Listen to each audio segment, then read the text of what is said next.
Professor, se você estiver aí, não estamos te escutando, não estamos te vendo, apareça, por favor, querido.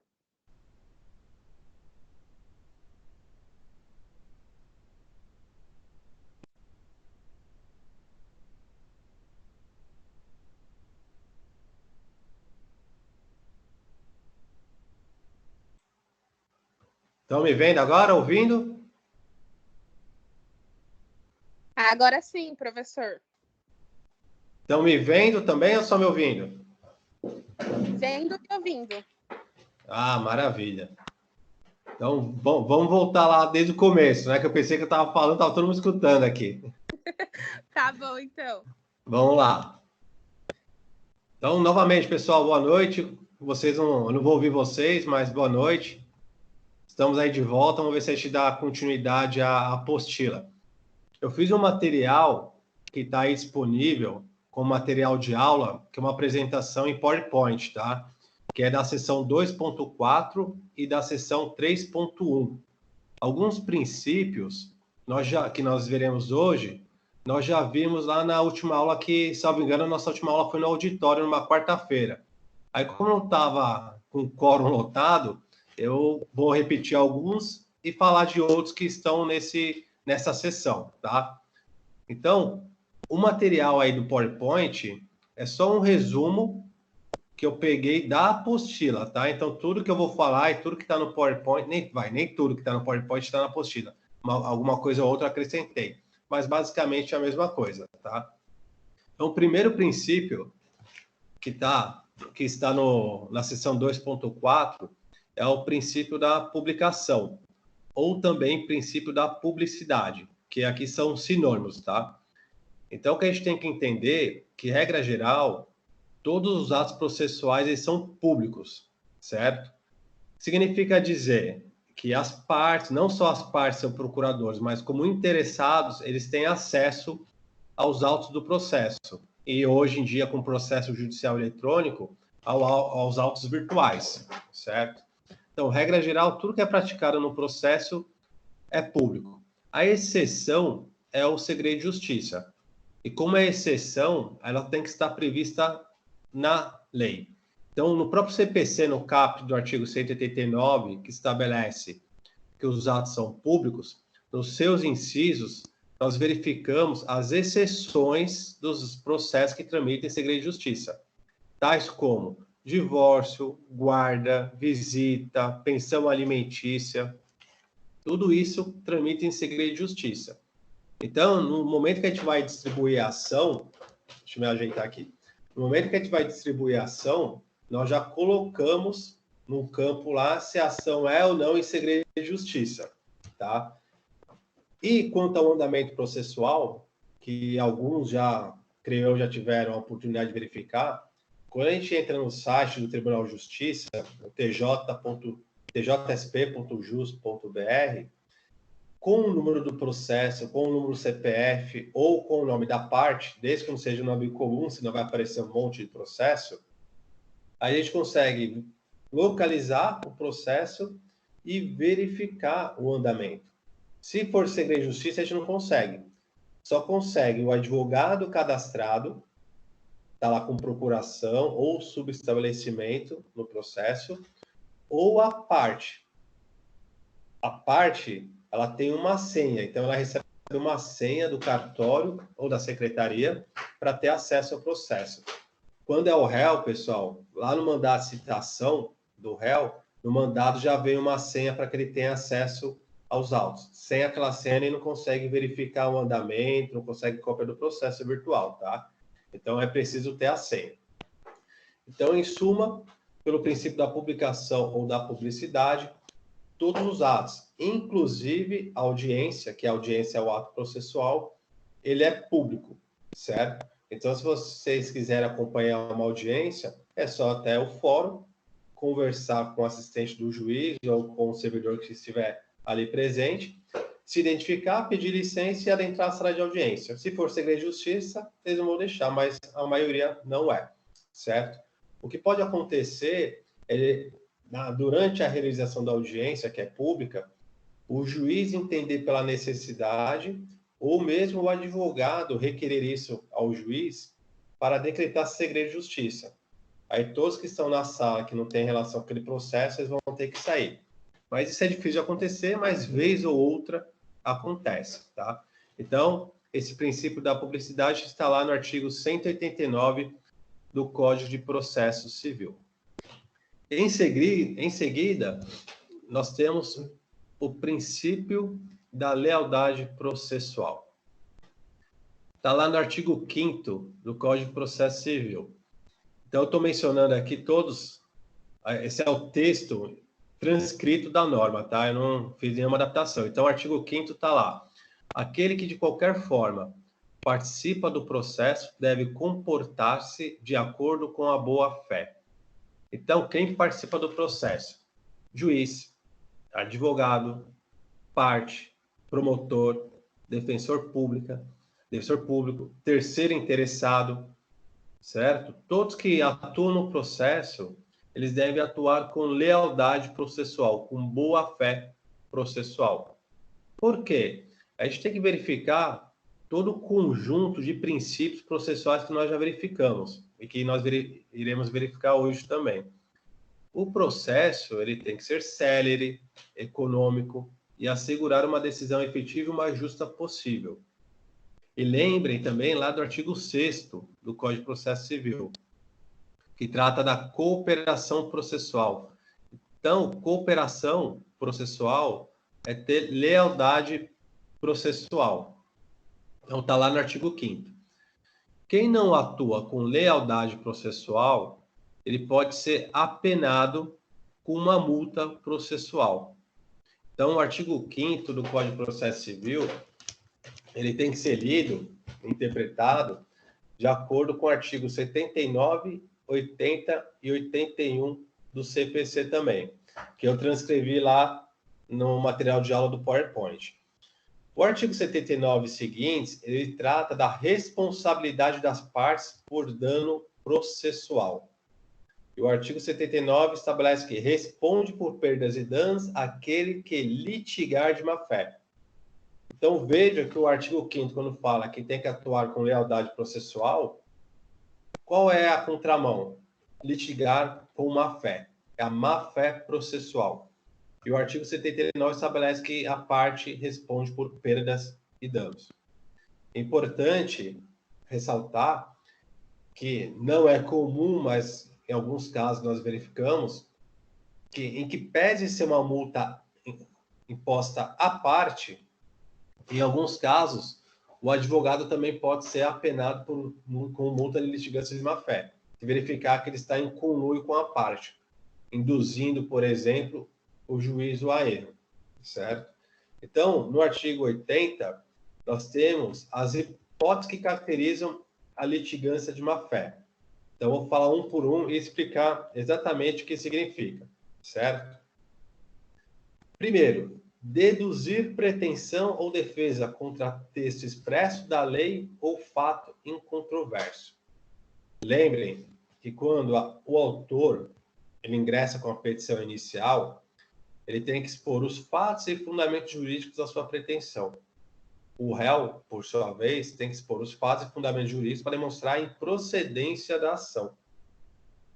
Se a pretensão do autor ou a pretensão do réu for contrário à lei, ou mesmo a súmula do STF, a súmula do Superior Tribunal de Justiça, do STJ, isso caracteriza litigar de má-fé, certo? Então, a nossa pretensão tem que ter um fundamento jurídico. Se a nossa pretensão for contrária, é litigância de má-fé. Tudo bem? Alterar os fatos. Você mentir em juízo para conseguir convencer o juiz. Alterar os fatos também caracteriza litigância de má-fé. Lembre mais uma vez, tá, pessoal? Lá pelo princípio da cooperação processual, as partes devem atuar. Se não tiver defesa, não tiver fundamento para recurso, a parte não deve assim proceder. E que pese na prática de verificar isso, que isso não é comum, tá? Mas mentir em juízo é clara litigância de má-fé. Usar processo para obter fim ou objetivo ilegal. entrar com uma ação pretendendo reparação por dano material ou indenização por dano moral. Isso é, se entrar com uma ação para conseguir um objetivo, um enriquecimento ilícito, também é litigar de má-fé. Opuser resistência justificada ao andamento do processo. Ficar peticionando a esmo. Faz uma petição, junta o documento, faz outra petição. Por equívoco esqueci de juntar aquele documento, junta de novo. Pede produção de prova testemunhal sem justificar o porquê. Tudo isso é opor resistência injustificada. Da mesma forma, proceder de modo temerário, certo? Provocar incidente manifestamente infundado. Nós apresentamos uns cálculos e a outra parte apresenta uma impugnação sem qualquer fundamento aos nossos cálculos, litigantes de má-fé. E, por fim, do artigo 80, é interpor recurso sem qualquer fundamento, só para ganhar tempo, que é o caráter manifestamente protelatório. Protelar é ganhar tempo, certo? Então, isso caracteriza a litigância de má-fé. Pessoal, deixa eu falar aqui, caso apareça alguma dúvida, liga aí o microfone, pergunta, tá? Não pergunta todo mundo de uma vez, mas deem sinal de vida, qualquer coisa, hein? Professor, uma dúvida rápida, então. No caso, quando acontece isso, o advogado esqueceu de, na petição inicial, colocar alguma coisa. Não é emenda inicial, ele não pode fazer uma emenda, no caso? Isso é emenda e é previsto no artigo 321 do CPC. Então, no artigo 319 tem os requisitos da petição inicial. No artigo 320 estabelece que os documentos necessários devem acompanhar a petição inicial. E o artigo 321 estabelece que no prazo de 15 dias o advogado pode emendar a petição. Isso ele pode fazer porque é uma previsão legal. Mas, às vezes, o que o advogado faz? Ele faz a emenda, a petição no prazo, e depois junta um documento sem qualquer relação. Junta o documento só para ganhar tempo. O que acontece? A partir do momento que o advogado junta o documento, vai para o juiz intima a outra parte para a parte se manifestar. E nisso o autor pode ganhar tempo, né? Entendi, professor. Obrigada. De nada. Certo? Então, se litigar de má-fé de acordo com o artigo 80, a parte pode ser apenada de multa de 1 a 10% do valor corrigido da causa. Então, vejam, se a gente atribui o valor da causa na ação de R$10.000, e o valor da causa está lá, é um dos requisitos da petição inicial, lá do mencionado artigo 319. Se tiver lá no valor da causa de R$10.000, lá na frente tramitou o processo, e lá na sentença, 6 meses depois, vamos considerar que foi rápido. 6 meses depois, foi dada a sentença, e o juiz de sentença considerou que o réu agiu com má-fé, na sentença, ele pode, por exemplo, julgar procedente em parte o pedido do autor e condenar o réu ao pagamento de multa por litigância de má-fé, que ele irá fixar entre 1 a 10% do valor de 10 mil atualizado até a data do efetivo pagamento. Então, lá, 6 meses depois, se não houver recurso, né, claro, senão vai mais tempo, então é atualização até a data do efetivo pagamento. Agora, se o valor da causa for pequeno e irrisório, por exemplo, coloca lá um valor de R$1.000 só para atribuir um valor, R$600, por um valor irrisório, o parágrafo primeiro, parágrafo segundo estabelece que o juiz poderá fixar uma multa de até 10 vezes o valor do salário mínimo. Pode pegar aqui, caiu. Então, regra geral, a base de cálculo da multa por litigância de má-fé é o valor atribuído à causa, que nós iremos verificar lá na petição inicial, onde tudo começa com a provocação no Poder Judiciário. Se o valor for irrisório, sem relevância econômica ou inestimável também, tem essa possibilidade, que ainda não é possível quantificar o valor atribuído à causa. Então, você coloca um valor lá só para cumprir o requisito do artigo 319. Se for irrisório ou inestimável, o parágrafo 2º do artigo 81 estabelece uma multa equivalente de até 10 vezes o valor do salário mínimo, certo? E ressaltando, essa multa ela é revertida à parte contrária. Diferentemente da multa que nós iremos ver para frente, de ata tentatória à dignidade da justiça. A multa por litigância de má-fé vai para a parte contrária. Da do ato tentatória à dignidade da justiça vai para a fazenda pública. Vai ver um pouco mais para frente, certo? Então, é de suma importância atuar com lealdade processual para não só para não tumultuar o processo e não protelar o processo, mas também para não ser apenado, porque senão vai ter que pagar.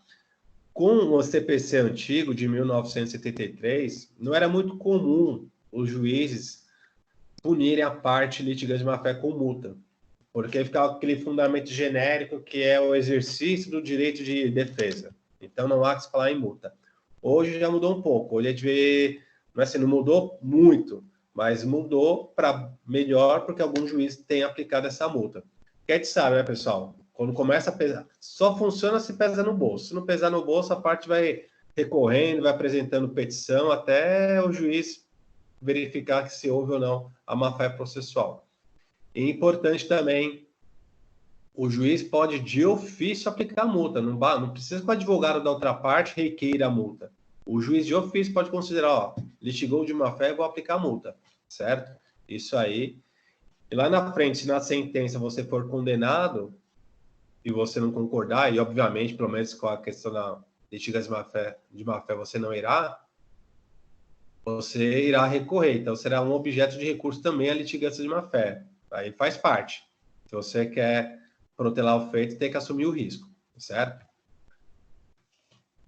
Então, até aqui, só uma pergunta, vamos lá. A gente vê se a gente consegue esclarecer aqui para não ficar corrido também. Princípio da tempestividade da prestação jurisdicional. Esse princípio, pessoal, está atrelado ao princípio que nós já vimos naquela última aula que eu falei no auditório.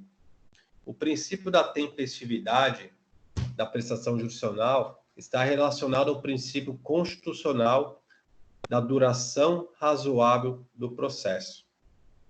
Então, se a gente for lá no artigo 5º da Constituição Federal, e eu destaquei no PowerPoint que o artigo 5º está dentro dos direitos e deveres individuais fundamentais. Então, lá no artigo 5º, todos são iguais perante a lei, sem distinção de qualquer natureza, e aí vai ter aquele monte de inciso. O último inciso, que está lá, o 78, estabelece: a todos, no âmbito judicial e administrativo, são assegurados a razoável duração do processo e os meios que garantam a celeridade da sua tramitação.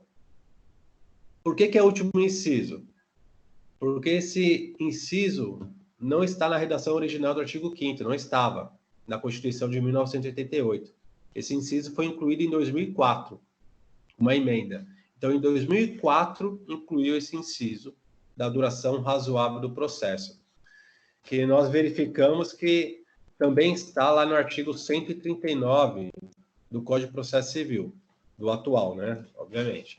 Então, lá no artigo 139 do Código Civil, o artigo 139 é o primeiro artigo que trata dos poderes, dos deveres e da responsabilidade do juiz.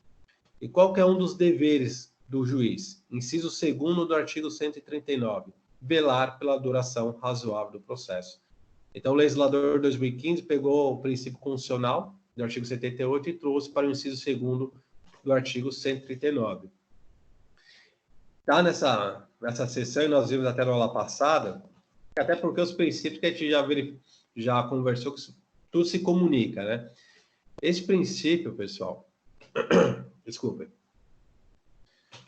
esse princípio é totalmente subjetivo, porque o que é razoável para um não é para outro.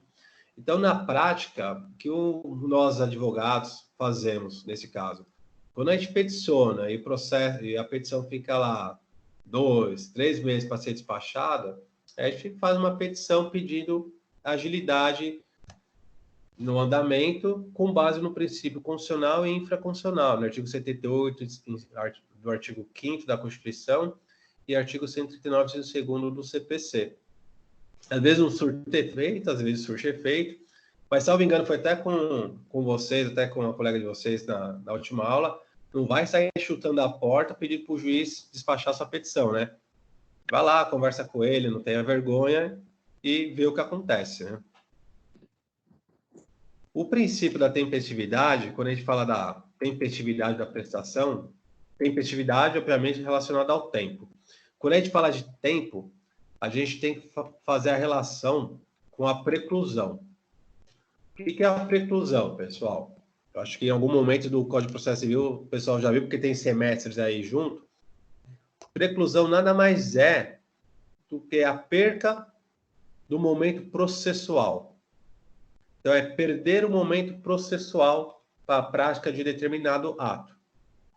Então, a gente pode utilizar o artigo 507 do CPC como um conceito de preclusão. Lá no artigo 507, é vedado à parte discutir no curso do processo as questões já decididas a cujo respeito se operou a preclusão.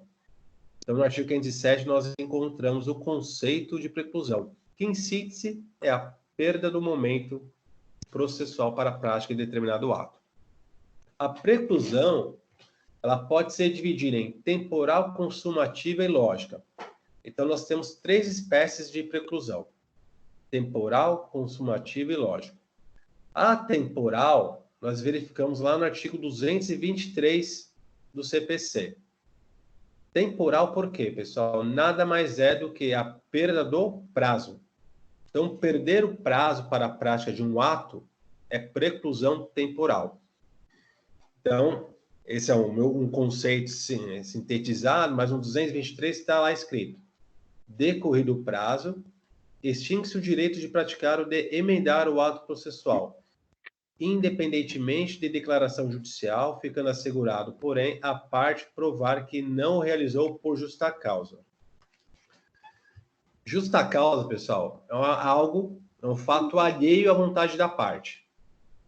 Então, por ato alheio à sua vontade, ele não praticou o ato. Alô, alguém perguntou aí? Então, vamos lá. Então, no artigo 223 está a preclusão temporal, que é a perda do prazo. Então, só você, por exemplo, advogado, comprovar uma justa causa, um fato alheio à sua vontade, ele poderá, se ele comprovar, melhor dizendo, ele poderá pedir a devolução do prazo.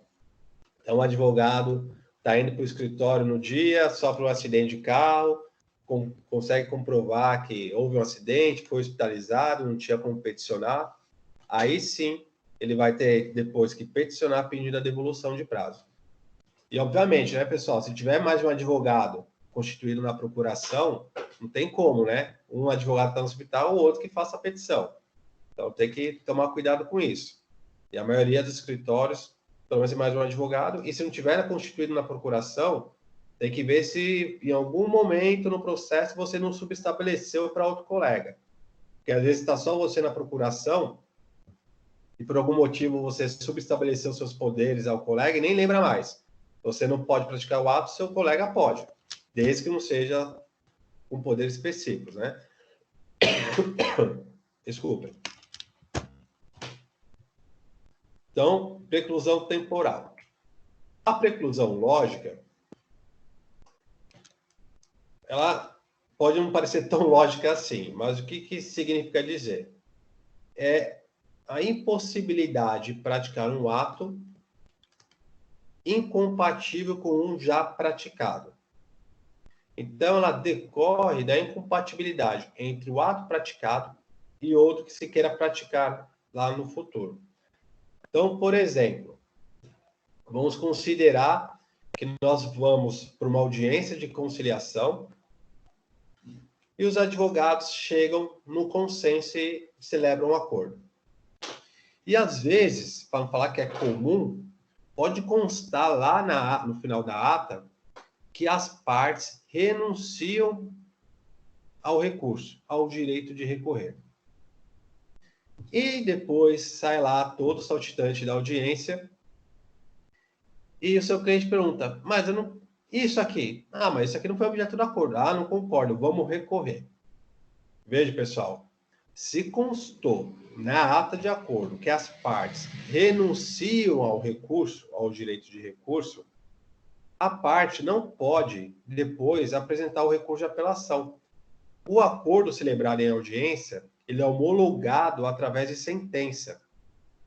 E se constou que você não queria recorrer, agora você não pode querer recorrer, porque é um ato incompatível com o já praticado. Então, o recurso de apelação apresentado, eventualmente apresentado, ele é incompatível com o outro já praticado. Qual foi? A renúncia ao prazo recursal. Então, isso é preclusão lógica. Certo? Outro exemplo de preclusão lógica. Desculpe, pessoal. Eu faço o recurso de apelação. E para recorrer ao Tribunal de Justiça, considerando que eu fui sucumbente, eu tenho que pagar as custas e essas guias de recolhimento vão junto com o recurso de apelação. Eu faço o recolhimento e no bojo, no corpo da apelação, eu requeiro o benefício da justiça gratuita. Ou seja, na petição de apelação, eu alego que eu não tenho condições de pagar as custas sem prejuízo próprio, só que junto com a petição, eu junto as guias de recolhimento. A juntada dessas guias é logicamente incompatível com o pedido de justiça gratuita. Então, muito provavelmente, o pedido de justiça gratuita vai ser indeferido, certo? Então, temporal e lógico. A consumativa, por sua vez, decorre da prática do ato. Se a parte, o seu representante, praticou o ato está consumado. Uma vez praticado, o ato não pode ser novamente praticado. Então, o exemplo que eu coloquei até no PowerPoint é que, uma vez que o réu tenha protocolado a contestação, ele tem lá o prazo de 15 dias para apresentar a contestação, no 10º dia ele apresentou a contestação. Só que depois ele lembrou que ele esqueceu de impugnar um pedido da inicial. Ah, mas ainda faltam 5 dias. Então eu posso aditar a minha contestação? Não, não pode, porque operou a preclusão consumativa. Praticado o ato, protocolou a contestação, paciência, não pode haver um aditamento à contestação. Veja, pessoal, obviamente, se eu fiz a contestação sobre a inicial e eu não tive acesso, por exemplo, aproveitando o gancho da colega, houve uma emenda à petição inicial, ou houve um aditamento na petição inicial. O autor aditou a inicial para incluir um pedido, e eu não fui intimado deste aditamento. Aí eu poderei fazer o aditamento à contestação apenas então somente quanto a este novo pedido. Certo? Mas por quê? Porque eu não fui intimado oportunamente. Mas a regra geral é, praticou o ato, contestou, não posso mais alegar nada em minha defesa. Outro exemplo, apresentei o recurso de apelação no prazo eu tenho um prazo de 15 dias para apelar. No 10º dia eu apelei. Aí, esqueci de recorrer sobre um ponto. Eu não posso mais apelar, porque o ato foi consumado. Então, a prática do ato consuma. Então, eu não posso mais praticá-lo. Certo? O próximo princípio é o princípio da primazia do julgamento de mérito. Está lá no artigo 4º do Código de Processo Civil. Tá? As partes têm o direito de obter em tempo razoável, em prazo razoável, lembra lá de novo da duração razoável do processo, a solução integral do mérito, incluída a atividade satisfativa. Quando a gente fala de mérito, pessoal, nós estamos falando do conflito que foi levado ao juízo. Lembre que eu só vou procurar o Poder Judiciário para o exercício da prestação jurisdicional se houver um conflito. Tem um conflito, eu levo ao conhecimento do Poder Judiciário para que ele resolva. Então, a solução integral do mérito é assegurar a solução do conflito. Então, as regras que constam no Código de Processo Civil devem dar prioridade à análise do julgamento do mérito. Então, o juiz, sempre que possível, pode dar prazo para que a parte supere os vícios, emende a petição inicial e permita a correção do que estiver errado. Para quê? Para que efetivamente seja examinado o conflito. Então, nesse exemplo, pessoal, da petição inicial, aproveitando novamente, se a petição inicial não cumpre os requisitos do artigo 319, daria para extinguir o processo sem resolução no mérito. Só que o artigo 321, que eu já mencionei, estabelece que o juiz intimará o autor para que em 15 dias, prazo de dias úteis, tá, pessoal? Para que em 15 dias emende a petição inicial. Mas por que o artigo 321 prevê o prazo de 15 dias para emendar a petição inicial? Porque se deve priorizar o julgamento do mérito. Emendou a petição inicial, agora a petição inicial está ok, prossegue o processo com a citação do réu, a apresentação da defesa, e assim vai. Se o autor, no prazo de 15 dias, não emendar a petição inicial, aí sim o juiz irá extinguir o processo sem resolução no mérito. Então vejam que o artigo 321 é uma regra processual de afirmação desse princípio, da primazia do julgamento. Se for possível corrigir a petição inicial, que assim seja feito. Se não for, que o processo seja extinto sem resolução do mérito. Veja, por quê, pessoal? Porque se o juiz extingue o processo sem resolução do mérito, o que o autor pode fazer novamente? Ingressar com ação. Então, não adianta eu extinguir um processo para depois ter uma nova ação e ir acumulando número de ações perante o Poder Judiciário. Se for possível corrigir, vamos corrigir. Então, está lá no artigo 4º do CPC. A questão do julgamento com ou sem resolução no mérito estão lá no artigo 485 e 487 do CPC. 485 e 487 do CPC, tá? É sem ou com resolução no mérito.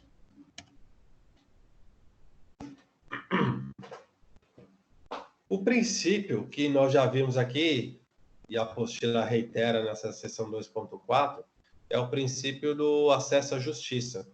Nós já vimos que está lá no inciso 35 do artigo 5º da Constituição, lembrando lá o artigo 5º, direitos individuais fundamentais. Então, o artigo 35, o inciso, melhor dizendo, 35 do artigo 5º da Constituição e o artigo 3º caput do CPC estabelece que não se excluirá da apreciação no Poder Judiciário lesão ou ameaça de direito, que nós vimos até na última aula e estamos reiterando agora. Então, isso significa dizer que o legislador não pode criar obstáculo para o exercício constitucional do direito de ação. Então, o direito de ação é um direito constitucional. Eu não posso negar ao jurisdicionado que o Poder Judiciário analise lesão ou ameaça de direito. Então, novamente, é um direito constitucional que está no inciso 35 do artigo 5º, que o legislador importou para dentro do CPC.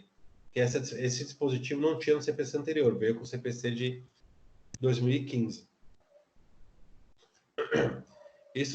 Essa alegação de violação ao princípio do acesso à justiça foi muito aventado lá em 2002, numa pequena reforma que teve lá atrás na CLT, que obrigava que as partes levassem a discussão perante as comissões criadas pelos sindicatos e só depois de passar pela comissão lá do sindicato, a comissão de conciliação prévia, se não surtir efeito a comissão de conciliação prévia, só depois poderia se levar o processo para o seu trabalho.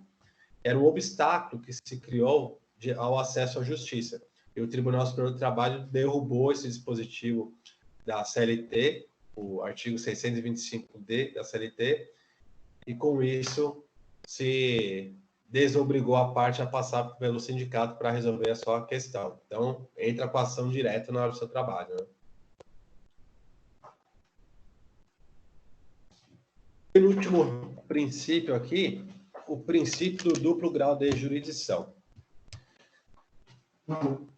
Nós verificamos aqui, pessoal, que tem professores, doutrinadores, e até é fácil verificar isso, que atestam, que afirmam que esse princípio não tem expressa previsão legal ou mesmo constitucional. A previsão do princípio do duplo grau de jurisdição estaria dentro do inciso 55 do artigo 5º da Constituição Federal. Nós já vimos esse inciso, pessoal. Lembra que é assegurada à parte o exercício do contraditório e da ampla defesa? E na parte final, está lá, com os meios e recursos a ela inerentes. Então, para quem entende que não há expressa previsão legal ou constitucional, pensa que o princípio está implícito, não é expresso, ele é implícito. E há outros doutrinadores que entendem que, quando coloca com os meios e recursos, é um princípio expressamente previsto na Constituição. Então, a gente pode achar dos dois lados, tá, pessoal? Que é implícito ou expressamente previsto. O importante é que é um princípio que está dentro do sistema processual brasileiro.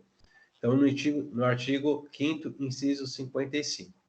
O que significa esse princípio? Ele garante que a decisão de primeira instância, ou que uma primeira decisão proferida, porque às vezes é em segunda instância, né, pessoal? Melhor dizendo, ele garante que a decisão seja revista.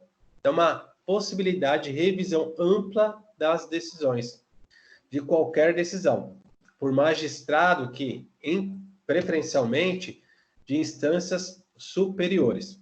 Então, o duplo grau de jurisdição tem uma questão social, que é ninguém se conforma com a primeira decisão, e uma questão técnica. Geralmente, os magistrados em instâncias superiores são magistrados com mais experiência, mais cabedal para resolver a questão, para resolver o conflito. Então, tem uma questão técnico-jurídica e uma questão social. Social quanto ao inconformismo que é inerente à pessoa e o técnico-jurídico quanto à especialidade dos magistrados, experiência dos magistrados em instâncias superiores.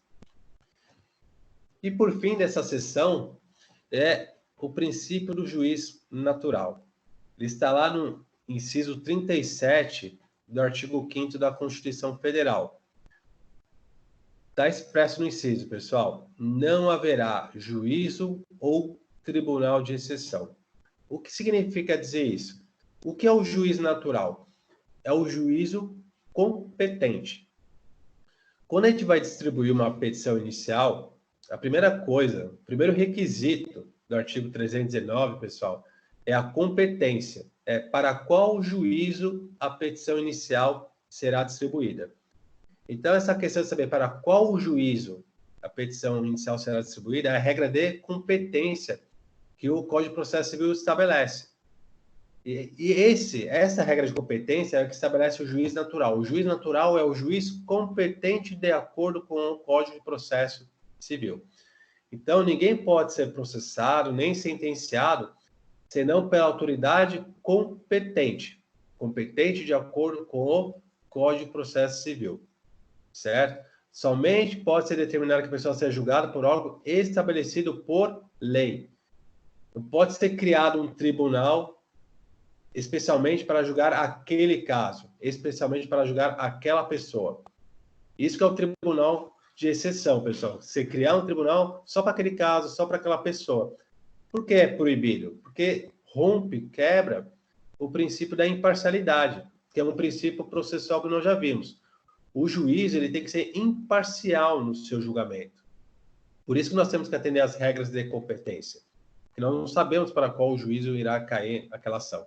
Se eu crio um juízo de exceção, a imparcialidade não existe. E aí viola princípios constitucionais e infraconstitucionais. Certo? Pessoal, alguém quer abrir o microfone aí para tirar alguma dúvida?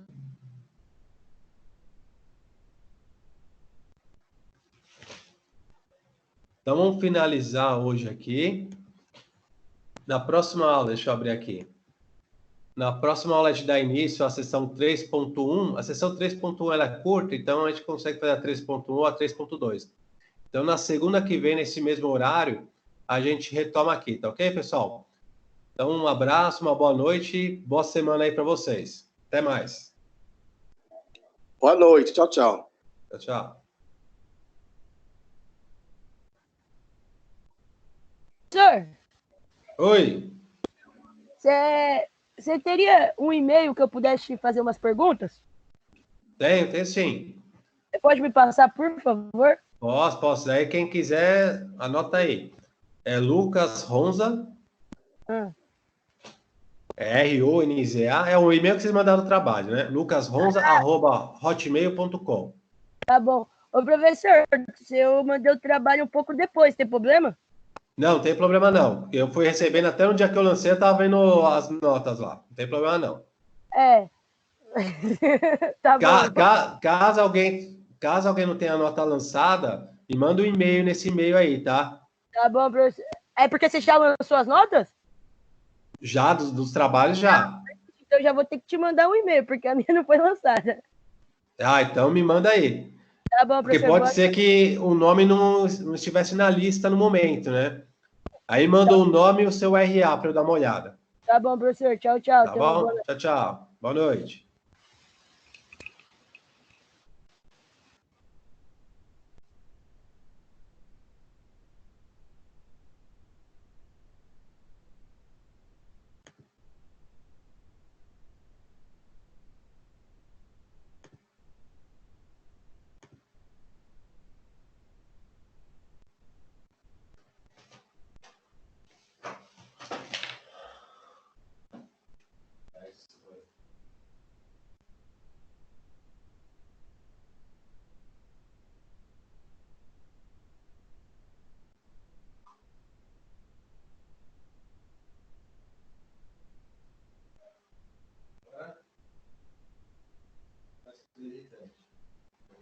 Subir.